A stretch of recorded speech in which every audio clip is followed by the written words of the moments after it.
सरकार चाहती तो एक कमरे में बैठकर 2 कप चाय पर इस मसले को हमेशा के लिए सुलझा सकती, मगर उन्हें अंदाजा भी नहीं था कि ये कदम बारूद में चिंगारी का काम करे। सरकार की इस निकम्मी हरकत ने आग में घी डालने का काम किया है। सरकार वाकई में मान चुकी है कि इस देश के छात्र उसके नागरिक नहीं बल्कि कोई दुश्मन है। इस सत्ता पर बैठे हुक्मरानों को एक बात बहुत कायदे से याद दिला देना चाहता हूँ, लेकिन इसके बाद जो कुछ भी हुआ वो इस लोकतांत्रिक देश के मुंह पर करारा तमाचा था। नमस्कार दोस्तों, क्या एक चुनी हुई सरकार इतनी बेखबर हो सकती है कि उसे अपनी ही कुर्सी हिलती हुई न दिखाई दे? या फिर सत्ता के नशे में आंखों पर ऐसी पट्टी बांध चुकी है कि जो आग चुटकियों में बुझाई जा सकती थी, सरकार उस पर खुद पेट्रोल डाल के उस आग को भड़काने का काम कर रही है। जंतर मंतर से लेकर देश की सड़कों तक जो भी तस्वीरें सामने आ रही हैं, इन्हें रोकना बहुत आसान था, बेहद आसान, मगर सरकार देर करती रही, टालती रही। अब जब पानी सर से ऊपर गुजर गया तो बातचीत करने के बजाय बच्चों पर लाठियां भांजना शुरू कर दिया। लेकिन एक बात ये सिस्टम भूल गया है कि ये 90 के दशक का भारत अब नहीं है, अब ये जनजी का भारत है। और इतिहास गवाह है कि जब किसी भी देश के युवा सड़क पर उतरे हैं तो बड़े बड़े तख्त पलट गए हैं। कहानी की शुरुआत जरा ध्यान से समझिएगा। बात शुरू हुई थी शांति से। सोनम वांगचुक, एक ऐसा इंसान जिसने अपना पूरा जीवन देश के पर्यावरण, सेना के लिए इनोवेशन और लद्दाख के भविष्य को संवारने में लगा दिया। जब वो हंगर स्ट्राइक पर बैठे थे तो वहां भीड़ बहुत कम थी, माहौल काफी शांत था।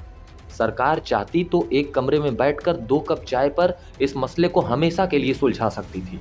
अचानक खबर आती है कि सोनम वांगचुक को किसी अपराधी या किडनैपर की तरह उठा लिया गया, और यहीं से सरकार ने खेल बिगाड़ दिया। उन्हें लगा कि चेहरा हटा दो आवाज दब जाएगी, मगर उन्हें अंदाजा भी नहीं था कि ये कदम बारूद में चिंगारी का काम करेगा। देखते ही देखते वो शांत भीड़ दिन दोगुनी रात चौगुनी होने लगी। लद्दाख की हवाएं दिल्ली के जंतर मंतर तक पहुंच गईं, लेकिन इसके बाद जो कुछ भी हुआ वो इस लोकतांत्रिक देश के मुंह पर करारा तमाचा था। पता नहीं सरकार के कौन महान सलाहकारों ने उन्हें ये पट्टी पढ़ाई कि साहब 2-4 वाटर कैनन चलवाओ, आंसू गैस के गोले छोड़ो, लाठियां चलाओ, ये बच्चे तो डर के मारे भाग जाएंगे। गंभीरता से सोचिए, क्या आंसू गैस के धुएं से कोई विचार मर सकता है क्या? क्या पानी की बौछार से युवाओं का गुस्सा ठंडा हो सकता है क्या? सरकार की इस निकम्मी हरकत ने आग में घी डालने का काम किया है। अलग अलग राज्यों से आरपीएफ की टीम बुलवा ली। सोचिए, जिस आरपीएफ का काम ट्रेन में आम यात्रियों और सरकारी संपत्ति की सुरक्षा करना है, उसे अपने ही देश के भविष्य यानी पढ़ाई कर रहे छात्रों के सामने ढाल बनाकर खड़ा कर दिया। क्या ये सरकार वाकई में मान चुकी है कि इस देश के छात्र उसके नागरिक नहीं बल्कि कोई दुश्मन है? खैर, मैं इस सत्ता पर बैठे हुक्मरानों को एक बात बहुत कायदे से याद दिला देना चाहता हूँ। ध्यान रखना, ये प्रोटेस्ट सिर्फ एक संगठन नहीं है, ये जनजी का प्रोटेस्ट है। ये वो पीढ़ी है जो रील्स देखकर अपना समय भी बर्बाद कर सकती है, और अगर दिमाग खराब हो जाए तो एक अकाउंट बनाकर इस पूरे देश दुनिया का सिस्टम हिला सकती है। ये वो जनरेशन है जिसे दबाना जितना आसान समझोगे वो उतना ही तेज रफ्तार से पलटवार करेगी।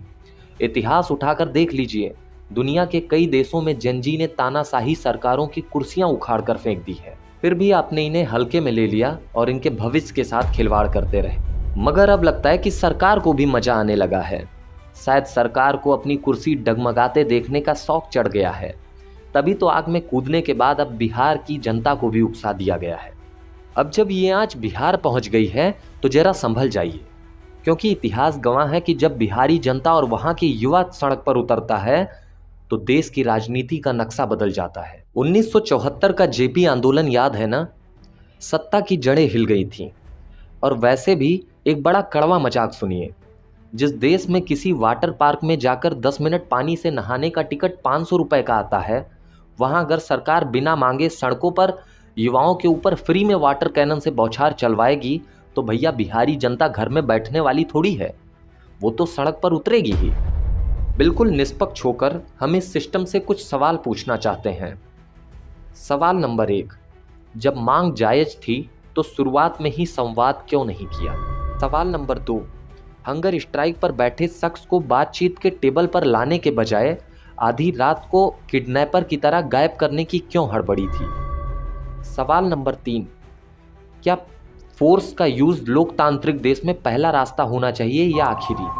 और आखिरी सवाल ये है कि ये सब करने का नौबत आया ही क्यों। खैर, सरकार समझदार है ऐसा हम मानते हैं, लेकिन अगर सरकार सच में इतनी समझदार होती तो आज ये देश की सड़कों पर मंजर देखने को ना मिलता। दोस्तों, ये लड़ाई केवल आंदोलन नहीं है, ये लड़ाई इस बात की है कि इस देश में मालिक कौन है, जनता या फिर कुर्सी पे बैठे लोग।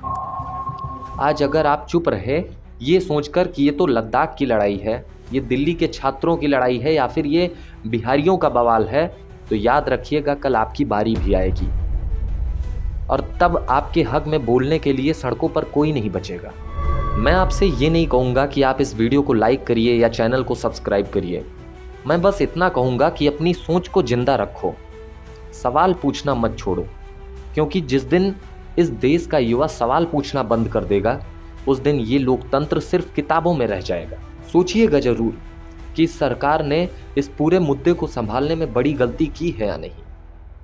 बाकी अपनी राय बिल्कुल बेबाक होकर कमेंट बॉक्स में जरूर लिखिएगा। जय हिंद।